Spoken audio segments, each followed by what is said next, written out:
নমস্কাৰ সকলোকে মই অন্য এটা ভিডিঅ'লৈ আপোনালোকক স্বাগতম জনাইছোঁ। এইটো এটা ব্যক্তিগত ভিডিঅ' বুলিয়ে ক'ব লাগিব।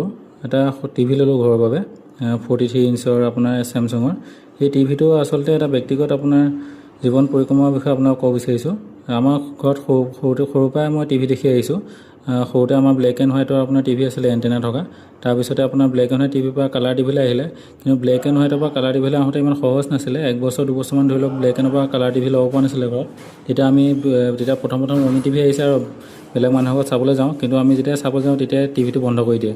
তেনেকুৱা মানে পৰিস্থিতি আছিলে আৰু সেয়া দেখি দেউতাই ঘৰৰ একমাত্ৰ ল'ৰা ময়ে আছিলোঁ সন্তান যিহেতু। দেউতাই মই টিভি চাই ভাল পাওঁ কাৰণে দেউতাই ৰঙীন টিভি আৰু ডিছ টিভি আনি দিলে মোক চাবৰ বাবে। কেইবছৰত মানে কি হ'ল, সেই যিটো ৰঙীন টিভি কিনিছিলে প্ৰায় 17 বছৰ আমাৰ ঘৰত গ'ল, কিন্তু সেই টিভিটো হঠাৎ বেয়া হৈ থাকিলে।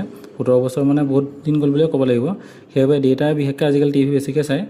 নিউজ চেনেল হওক বা দেউতাৰ প্ৰিয় আপোনাৰ বেহাবাৰী আউটপোষ্ট এনেকৈ কিছুমান চিৰিয়েল চায় দেউতাই। সেইবাবে দেউতাৰ বাবে টিভিটো একচুৱেলি লোৱা হৈছে আৰু লগতে মোৰ বাবেও ক'ব লাগিব, কাৰণ মই খেল চাই ভাল পাওঁ। দেউতা মই দুয়োজনে সেইবাবে টিভিটো ল'লোঁ।